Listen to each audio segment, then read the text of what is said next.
bá dìde lẹ́nìkan bá dìde nílọrin lọ́mọdá agbógun mọ́bà tí Ádámọ̀ tí wọ́n dá pẹ̀lú ìmọ̀ oníǹkan ló lè ṣe kó lè dá ẹ̀wọ̀n mọ́ wá lọ́dún mẹ́rin yóò dá fàlà yóò lè kọ́ yóò lè kà yóò dé yálà láyé lọ́run àfààní Ádámọ̀ bàbá ńlá bàbá àgbà bó ṣe sọ ló ṣe rí àfà ń sọ̀rọ̀ ara ń sá ẹwà àwọn ọmọ family house ẹ ó mọ̀ pé èèyàn tá eléri ẹbí wà lágbègbè tó bá mọ̀ wọ́n ọ̀rọ̀ tá tó bá pàdé wà lágbólé àbí lẹ́niwẹ̀ wà fọ́ tó bá pàdé wà ìwọ kan pàdé wà tó bá pàdé wà lágbólé àbí lẹ́niwẹ̀ wà fọ́ kó má dàbí àsọdùn abẹ́dùn nìkan là ń fọ́ mùdírù mọ́ kásì tó tí bàbá bá ń bọ̀ tí bàbá bá ń sí kéwù ní tí mùdírù bá ń kọ́.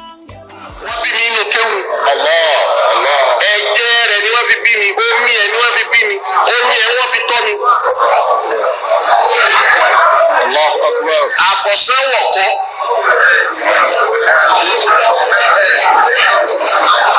omi kéwù ni náà wọ́n fi bí bàbá tó bí mi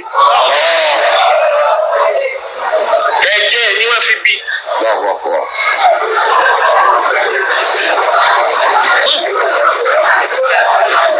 bàbá wa tó ń jẹ́ Habeebulahi àfà tafsiri ni òun ló ní mọ́ṣáláṣí ọmọdá.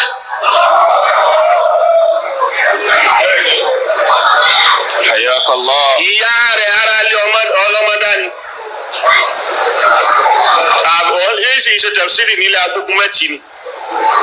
àmọ́ ńgbà táwọn ará sẹ́yìn dé tí wọ́n gbá ìsẹ́yìn àárọ̀ yóò ṣe wá máa ṣe wá sí fara yóò máa ṣe tafsiri nílé ajíkòbí tó jẹ́ ará sẹ́yìn ni wọ́n bá di tẹ̀mọ́ ní bàbá ìyá rẹ̀ bá fi wọ́n náà bẹ̀rẹ̀ mọ́ṣáláṣí.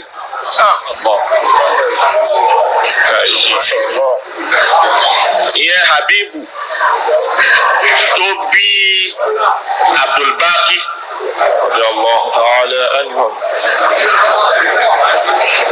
Abdulbaki ló bí Adam. ọ̀rọ̀ kéwú àwọn bàbá wa kì í ṣe àsáwọ̀ mẹ́ èyí sì ṣe pé ọ̀rọ̀ òwe ni wọ́n fi kéwú bàbá ńlá bàbá àti gbogbo wọn pátápátá. ìwé lára ní àwọn bàbá wọn oníṣẹ́ méjì tí wọ́n ń ṣe tayọ kéwú. kéwú ni wọ́n ń ṣe wọ́n sì mójútó wọn kì í ṣe àsáwọ̀ ń bẹ́ wọn fìwé gbà. yóò pé o ẹ̀sìn lọ́ọ́ ṣe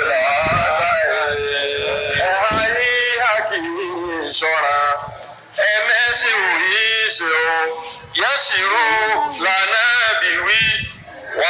yẹ́sìrú lànà bìwí wà látòná fìrù ló tún sọ ẹ̀mẹ́sìn òyà sìn ẹ̀yin tẹ̀ ń pèpè sójú ọ̀nà Olúwa.